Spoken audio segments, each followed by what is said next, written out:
Thank you. Good morning, students. Good morning, ma'am. आज good morning ma'am. Good morning. जैसा कि last lectures में मैंने बताया था कि हमारा जो सब्जेक्ट है सेकंड ईयर का paper 3 creating an inclusive school, समावेशी स्कूल, इसके बारे में मैंने सिलेबस बताया था और थोड़ा इंट्रो किया था कि ये इंक्लूसिव स्कूल क्या है, इंक्लूसिव क्या है। Inclusive means exclude, not exclude, बल्कि include every party and every group.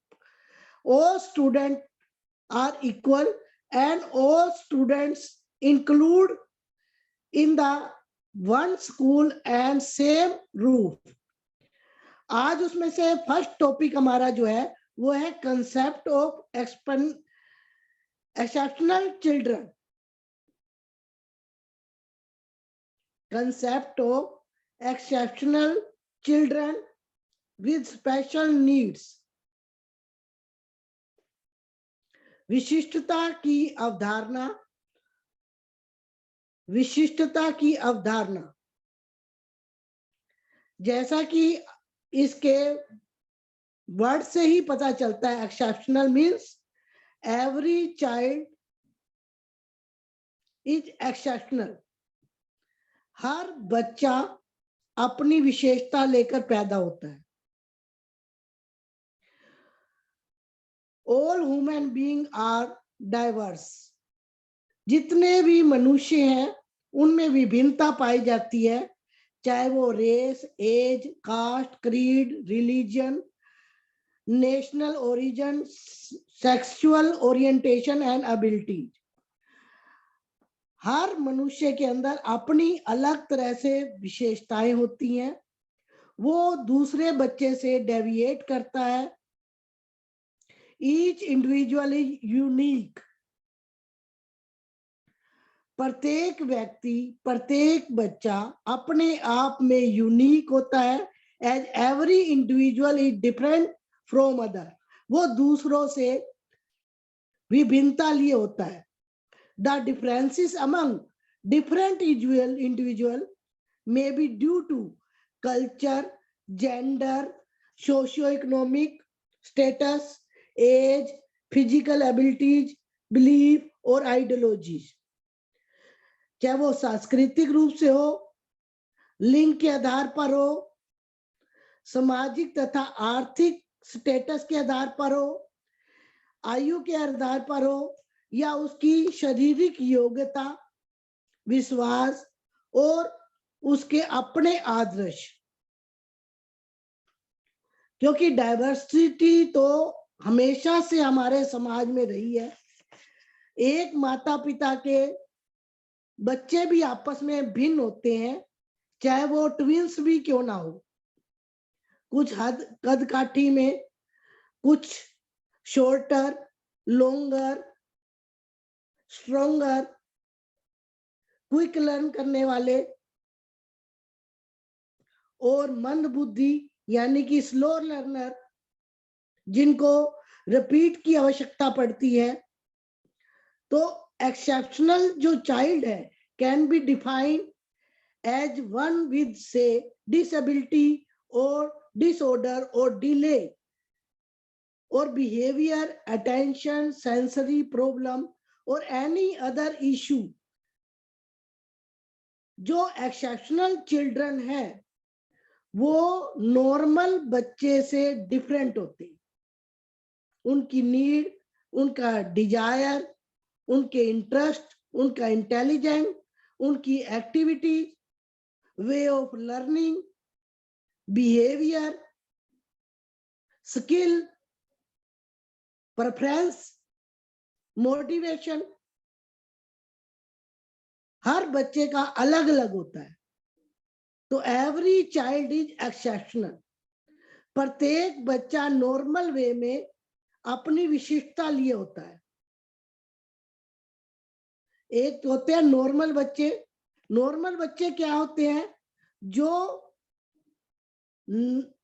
आम जो सामान्य चीजें हैं उन्हें सामान्य तरीके से लर्न कर लेते हैं, या उनके लिए उसको लर्न करने में कोई कठिनाई नहीं होती, कोई डिसेबल नहीं होते। नॉर्मल बच्चे जो हैं वो नॉर्मल तरीके से अपने आप को क्लासरूम के अंदर से में एवरेज की तरह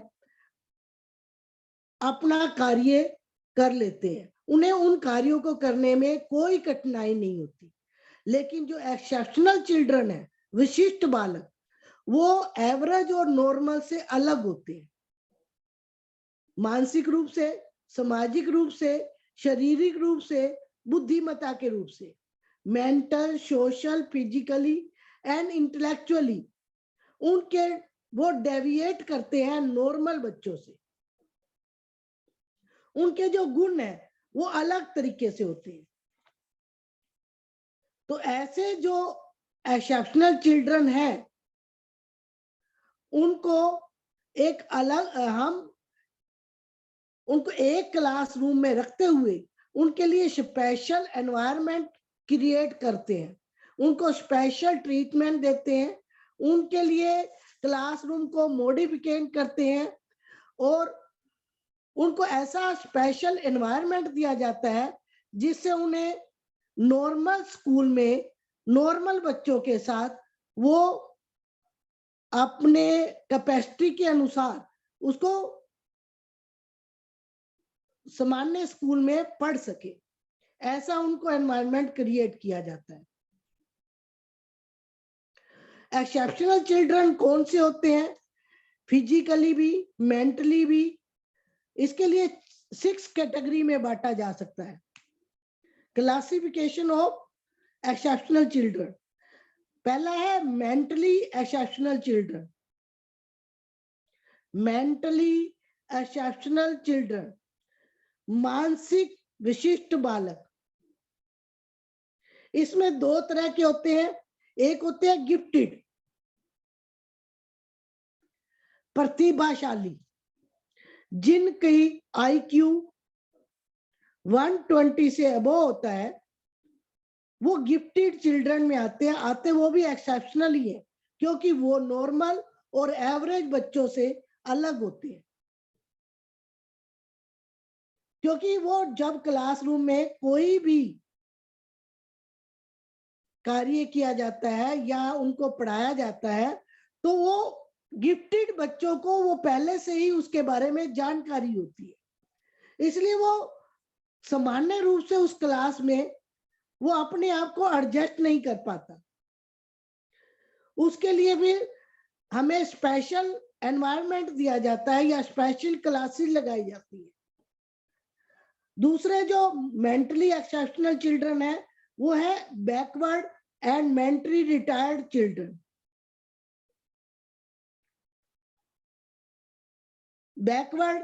बैकवर्ड वो किसी भी कारण से हो, चाहे उनका सोशल बैकग्राउंड ऐसा ना हो, या उनका व्यक्तिगत कोई प्रॉब्लम हो, या उनकी फैमिली में कोई प्रॉब्लम आती है, तो वो उन बच्चों को जो बैकवर्ड होते हैं वो नॉर्मल बच्चों से थोड़े कम लर्निंग पावर उनकी थोड़ी कम होती है।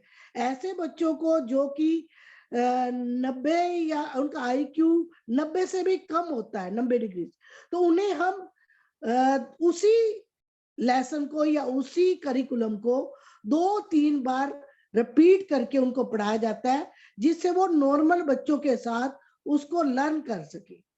और जो मेंटली रिटायर्ड बच्चे होते हैं वो मानसिक रूप से इतने पिछड़े हुए होते हैं कि वो निम्न स्तर के होते हैं। उनके लिए स्पेशल क्लासेस भी लगाई जाती है। उनके लिए 2-3 बार रिपीट करना भी सफिशिएंट नहीं है, क्योंकि उनका IQ और भी नीचे होता है, चाहे उनका कारण कोई भी हो, लेकिन उनकी इंटेलेक्चुअल को देखते हुए उनके साथ हमें एक स्पेशल क्लासेस लेनी पड़ती है, स्पेशल टीचर को तैयारी करनी पड़ती है और उनको इंडिविजुअल तैयार किया जाता है, जिससे वो मानसिक रूप से उस क्लासरूम में अपने आप को इंफीरियरिटी कॉम्प्लेक्स ना करके जितना उनका मेंटल लेवल है उसके आधार पर उन्हें क्लासेस दे जाए। सेकंड आता है इमोशनली एक्सेप्शनल चिल्ड्रन, संवेगात्मक विशिष्ट बालक। ऐसे बच्चे जो कि इमोशनली एक्सेप्शनल है, जो संवेगात्मक रूप से समाज के अंदर अपने आप को एडजस्ट नहीं कर पाते, जिनको हम डेलिक्वेंट बच्चे भी कह सकते हैं। यानी कि कुछ ऐसे इमोशनल होते हैं कि वो अकार्मक या असामाजिक एक्टिविटी करते रहते हैं। वो क्लासरूम के अंदर नॉर्मल और एवरेज बच्चों के साथ अपने आप को एडजस्ट नहीं कर पाते। उनके अंदर हिंसात्मक एक्टिविटी या कभी कभी चोरी करने की भी एक्टिविटी होती है, जो शरारती तत्व भी कह सकते हैं, शरारतें करने लग जाते हैं, क्योंकि वो संवेगात्मक रूप से अपने आप को उस एवरेज क्लास में एडजस्ट नहीं कर पाते और इसलिए उन्हें इमोशनली एक्सेप्शनल चिल्ड्रन कहते हैं।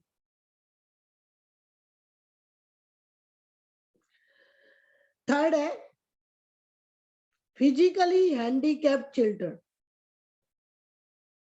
जो कि हमारे एक्सेप्शनल चिल्ड्रन में आते हैं, जो शारीरिक रूप से हाथों या पैरों के ना होने के कारण या पोलियो होने के कारण वो वंचित होते हैं,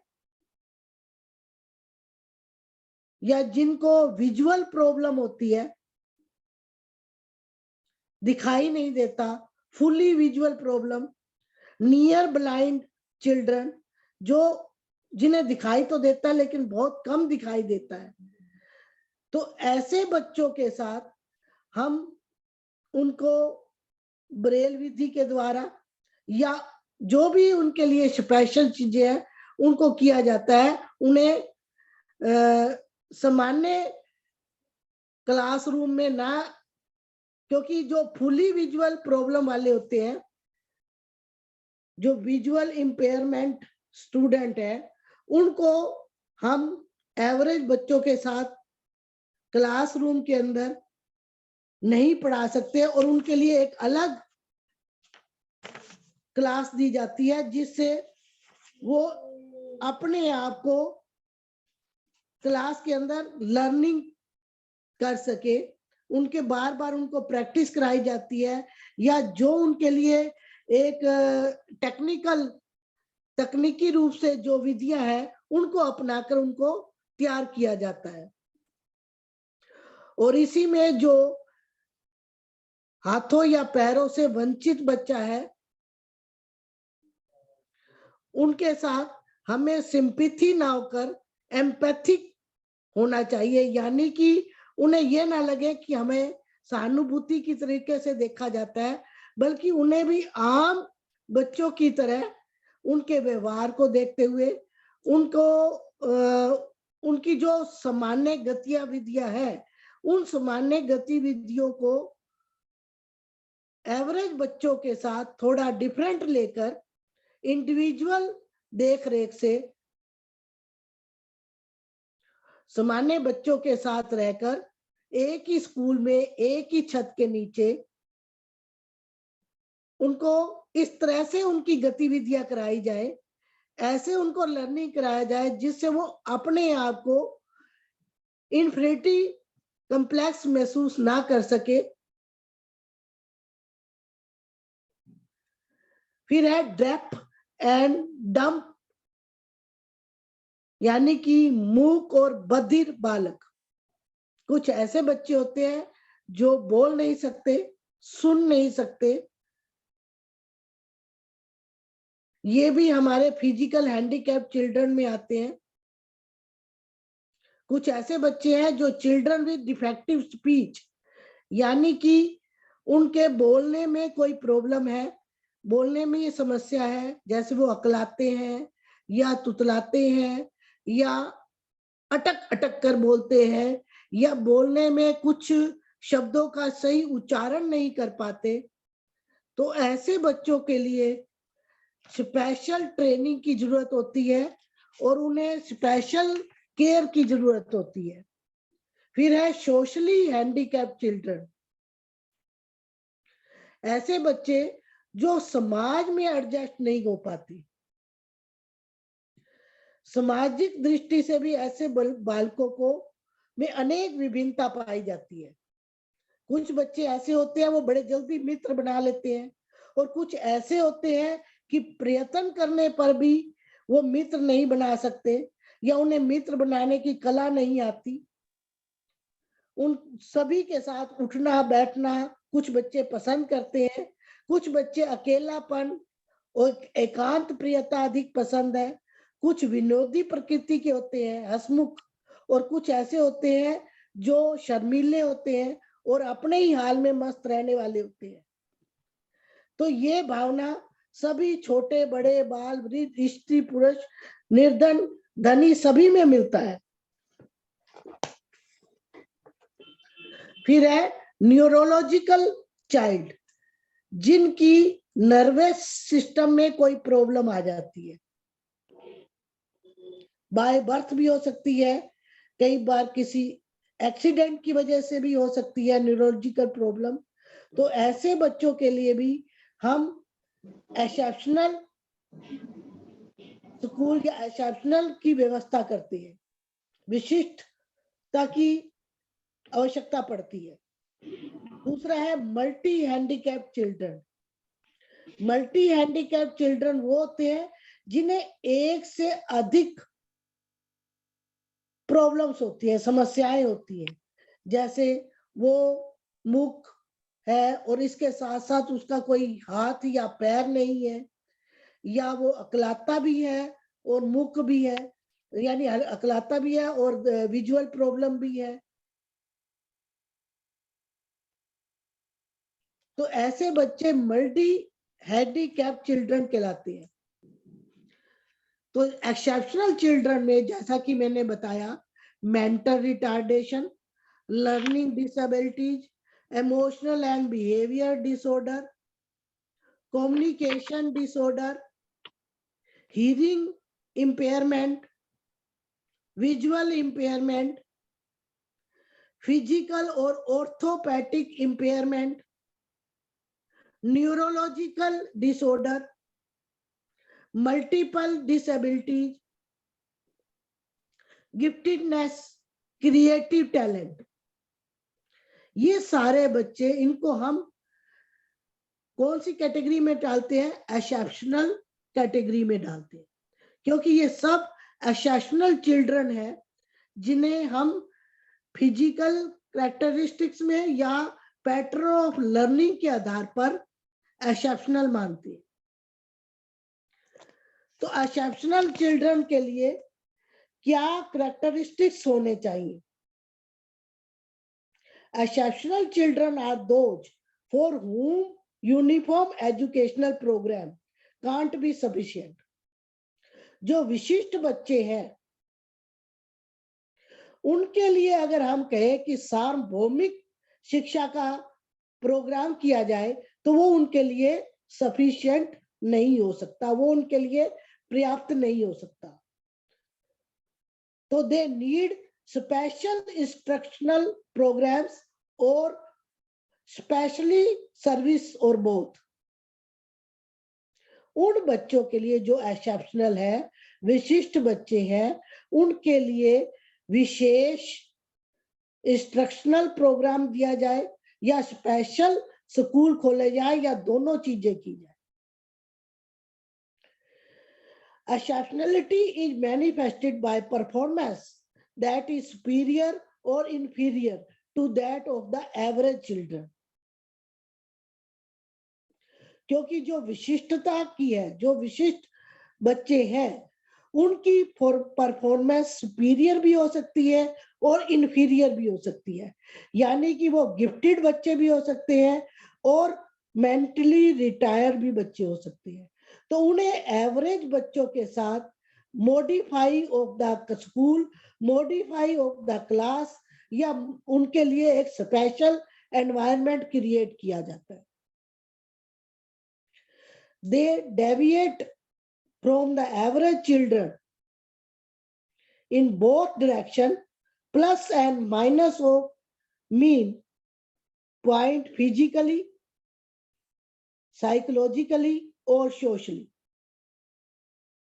जो एवरेज बच्चों से अलग है, डेविएट करते हैं, उनको हम प्लस और माइनस यानी कि गिफ्टेड बच्चों को पॉजिटिव और नेगेटिव दोनों पॉइंट से, चाहे वो फिजिकली हो या मनोवैज्ञानिक हो या सामाजिक तौर से हो, दोनों तरह से उनको अलग इंस्ट्रक्शन दी जाती है.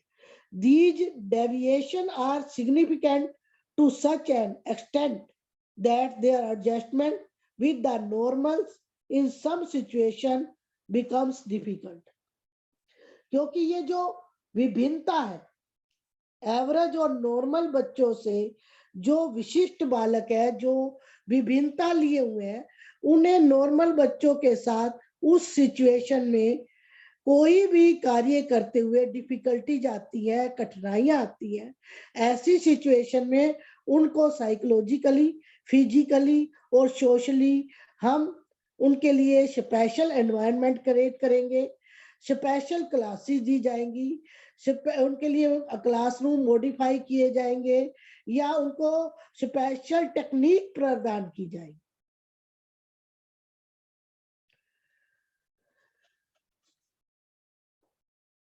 They come across learning difficulty in normal setting due to the defects and sometimes due to their superior qualities. जो सामान्य बच्चों को हम लर्निंग देते हैं, वो जो डिफेक्टेड है बच्चे, जो बच्चों की कोई फिजिकल प्रॉब्लम है, मेंटली प्रॉब्लम है, वो अपनी क्वालिटी के अनुसार स्पेशल इंस्ट्रक्शनल प्रोसीजर अपनाया जाए, उनके लिए यूनिक कुछ ऐसा किया जाए कि वो अपनी इसको रिमूव करके और ये डिफिकल्टीज को रिमूव कर सके और उस स्पेशल इंस्ट्रक्शन को अपना सके. If they are retarded or disabled in any area, their performance will be lower than the normal children. And if they are superior in any trait significantly, the performance will be higher.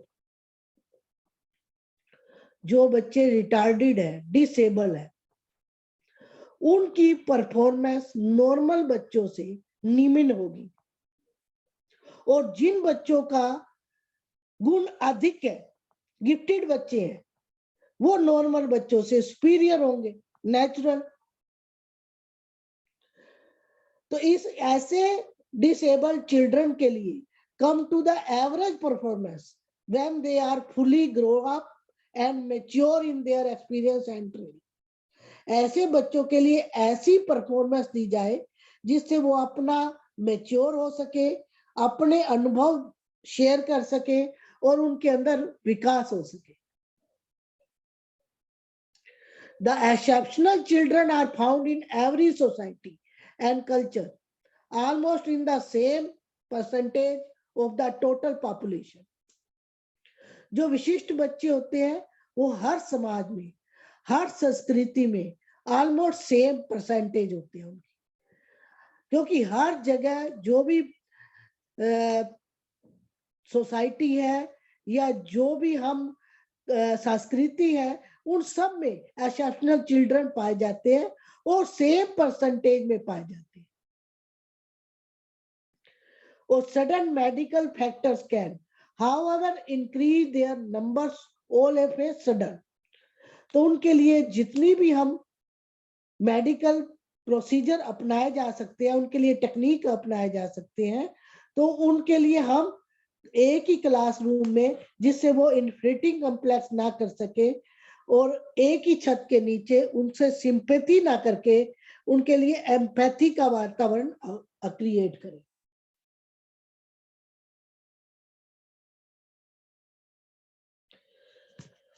क्योंकि ये जो बच्चे होते हैं, कुछ बच्चे educationally bright होते हैं, तो उनकी अचीवमेंट इतनी हाई लेवल पर होती है कि वो उनका सोचने का तरीका, उनका अंडरस्टैंडिंग, उनकी मेमोरी नॉर्मल बच्चों से कई गुना अधिक होती है।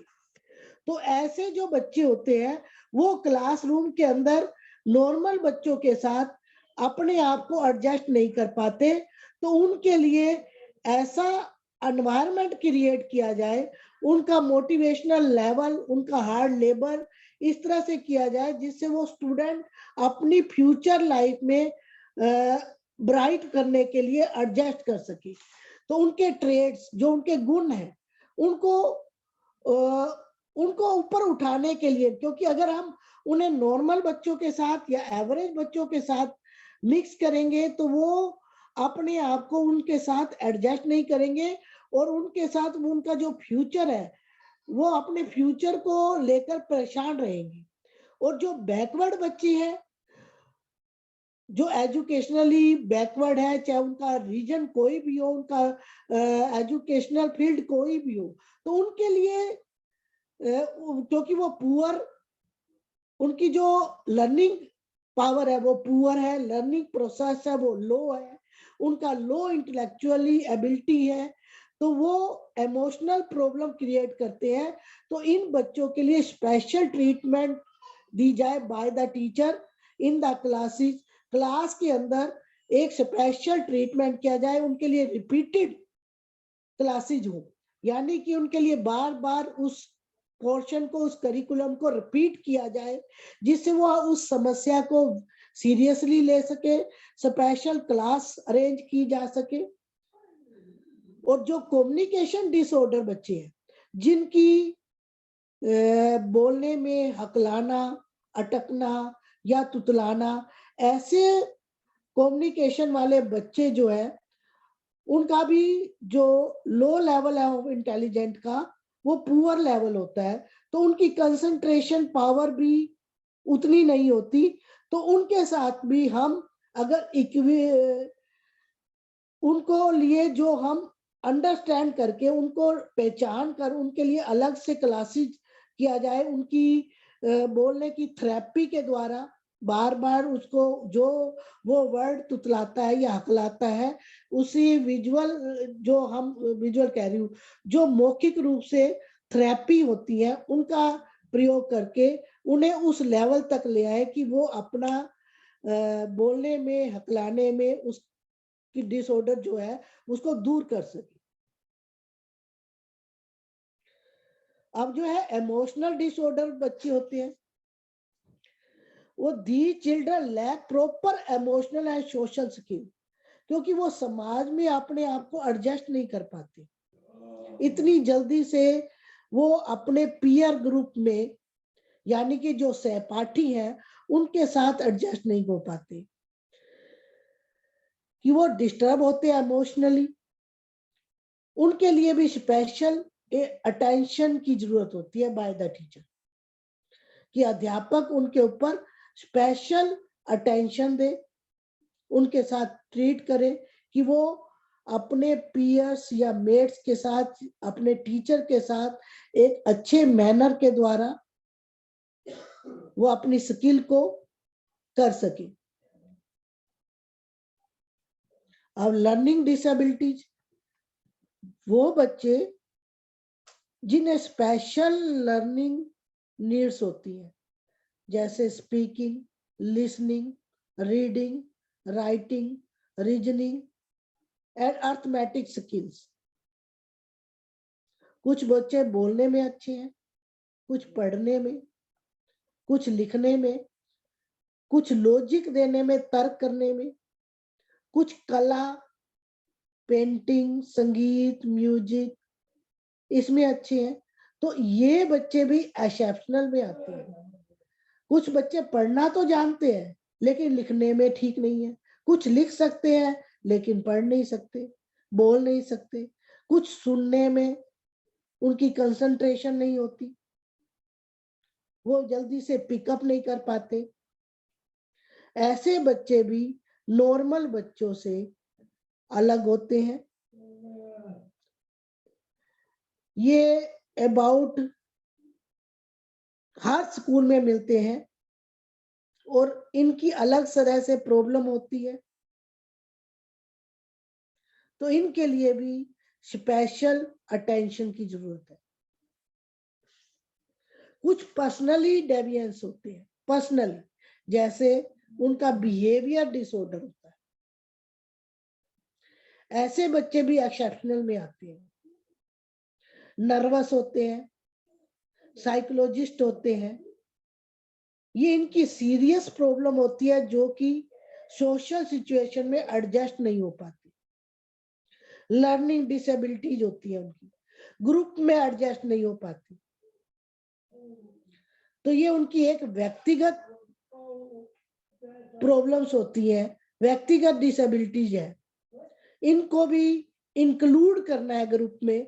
तो ऐसे कई एग्जाम्पल है जिनको हम इंक्लूसिव एजुकेशन में इनको सबको इंक्लूड करना है। अब जैसे स्पीच इम्पेयरमेंट है, स्पीच इम्पेयरमेंट कौन से होते हैं? जिनकी लर्निंग या हियरिंग इक्वल नहीं है, या तो वो स्पीच थेरेपी ले, लिप रीडिंग पढ़े, या उनको रीडिंग ऑन फिंगर, ऐसी थेरेपी दी जाए जिससे वो स्पीच इम्पेयरमेंट में अपने को इम्प्रूव कर सके और नॉर्मल बच्चों के साथ एडजस्ट कर सके।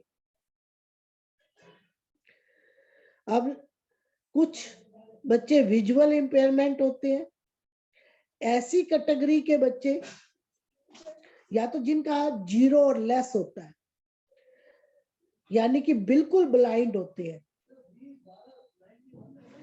ऐसे परसेंट के बच्चे, उनको अलग तरह से, अलग टेक्निक के द्वारा या उनको स्पेशल लर्निंग के द्वारा रिक्वायरमेंट की जरूरत होती है। कुछ ऐसे होते हैं जो सेमी ब्लाइंडनेस होते हैं, यानी कि वो आंख झपकाते हैं लेकिन उनको कुछ कुछ दिखाई देता है, तो ऐसे बच्चों को भी हम ब्लाइंड बच्चों से और सेमी ब्लाइंडनेस को, दोनों को अलग तरीके से ट्रीट किया जाएगा। और एक है सेंसरी डेविएंस, यानी कि जो संवेगात्मक, ऐसे इनमें तो हियरिंग भी आ जाएगा, डेफ, डम, विजुअल इम्पेयरमेंट। इनकी जो सेंस ऑफ टेस्ट है या टच है, इसमें भी प्रॉब्लम आती है, ये भी एक्सेप्शनल चिल्ड्रन में आते हैं। तो एक्सेप्शनल चिल्ड्रन के अंदर इंटेलेक्चुअल डेविएंस, जिसमें mental retardation, gifted and creative children, sensory deviance जिसमें visual, hearing, motor deviance, speech impairment, orthopaedic impairment, personality deviance, learning disability, emotional disorder, educational deviance जो एजुकेशनली ब्राइट होते हैं, एजुकेशनली बैकवर्ड होते हैं, और जिसमें कम्युनिकेशन डिसऑर्डर होता है। और फिर आता है सोशल डेविएंस। सोशल डेविएंस में एथिक, नैतिकता के आधार पर जो एडजस्ट नहीं कर सकते, और कुछ बच्चे डेलिक्वेंट होते हैं, अपराधी वृत्ति के, जो हिंसात्मक होते हैं या जो छोटी मोटी चोरी कर लेते हैं, वो भी एक एजुकेशनल प्रॉब्लम है, जो बच्चों के साथ अपने आप को एडजस्ट नहीं कर सकते। ये वो किस फैमिली से, बैकग्राउंड उनका क्या है, वो भी क्लासरूम में डिस्टर्ब करते रहते हैं, वो अपनी लीडिंग और आइसोलेशन लाइफ करते हैं। तो ऐसे बच्चों के लिए भी सोशली, इकोनॉमिकली और कल्चरल को देखते हुए उन्हें स्पेशल ट्रीट की जरूरत होती है। ऐसा बच्चा जो, जिनको ब्रेन इंजरी हो जाती है, यानी कि बाय बर्थ वो ठीक होता है, लेकिन बाद में किसी बीमारी के कारण या किसी एक्सीडेंटल के कारण जो उनकी दिमाग में इंजरी या कोई डिफेक्ट आ जाना इंटरनल, तो ऐसे बच्चों को भी, क्योंकि एजुकेशन तो फॉर ऑल, हम इस प्रजातांत्रिक देश में, डेमोक्रेटिक कंट्री में हम सबको एजुकेशन देंगे, चाहे वो डिसऑर्डर हो, चाहे वो नॉर्मल और एवरेज बच्चा हो। उसके लिए भी हम जो ब्रेन इंजरी वाले बच्चे हैं उन्हें हम ऐसी एजुकेशन के लिए कुछ ऐसे प्रोवाइड दिया जाए शिक्षा, जिससे वो अपनी फ्यूचर लाइफ में सेल्फ रिस्पेक्ट प्राप्त कर सके। और कुछ ऐसे होते हैं जो मल्टीपल डेविएंस होते हैं, मल्टीपल डेविएंस जिन्हें स्पेशल लर्निंग की जरूरत होती है, यानी कि वो हाथ पैर से वंचित है, उसके साथ साथ वो तुतलाते भी हैं, या ऐसे बच्चे जो मुख है लेकिन साथ में बधिर भी है, कुछ ऐसे बच्चे जो विजुअल प्रॉब्लम भी है और हाथ पैर से भी वंचित है। तो ऐसे सेंसरी हैंडीकैप्ड बच्चों के लिए हम कोई भी समाज उसके साथ बैडली ट्रीटमेंट नहीं करेगा, बल्कि उस एक्सेप्शनल चिल्ड्रन को निग्लेक्ट ना करके, हेटफुल मैनर के द्वारा नहीं होकर, बल्कि उसकी डेविएंस को देखते हुए, उसको उसकी लर्निंग नीड्स को देखते हुए स्पेशल ट्रीट करेगा बाय द टीचर। इसके लिए टीचर को चाहे स्पेशल ट्रेनिंग लेनी पड़े, उसके लिए उसको स्पेशल टीचरों से हेल्प लेनी पड़े, सोसाइटी की हेल्प लेनी पड़े, या किसी टेक्निक की जरूरत पड़े, तो ऐसे बच्चों को हम उसके लिए तैयार कर सके, जिससे उनके सिंपैथी ना हो सोसाइटी में, वो अपने सेल्फ सपोर्टिंग चाइल्ड इकोनॉमी बन सके, जिससे वो अपना विकास कर सके, उसे इक्वलिटी महसूस हो सके कि वो भी संसार में अपने मैक्सिमम जो भी उसकी पोटेंशियल डेवलपमेंट है उसको प्राप्त कर सके और यूजफुल मेंबर बन सके ऑफ द सोसाइटी। यानी कि उसके लिए ऐसी कोई special education train the children to become useful member of the society, यानी कि उसके लिए कोई special care, special assistant, special appliance की जरूरत पड़ेगी, जिसका उनको बिहेवियर प्रॉब्लम ना हो सके, बल्कि उनको सपोर्ट कर सके कि वो अपनी पोटेंशियल डेवलप कर सके, मैक्सिमम टैलेंट को अपना सके, उन्हें प्रोवाइड इक्वल अपॉर्चुनिटी दी जाए, तो उसके लिए वो अपने आप को एक useful member of the society, यानी कि वो समाज के लिए अपने आप को खड़ा हो सके, स्टैंड हो सके, सेल्फ रिस्पेक्ट पा सके। तो ये था आपका एक्सेप्शनल चिल्ड्रन, विशिष्ट बच्चे। बाकी विस्तार में आगे फिर करवाएंगे। अभी मैंने इसको concept, needs and importance and classification बताया। किसी बच्चे को इसके बारे में कोई क्वेश्चन पुट करना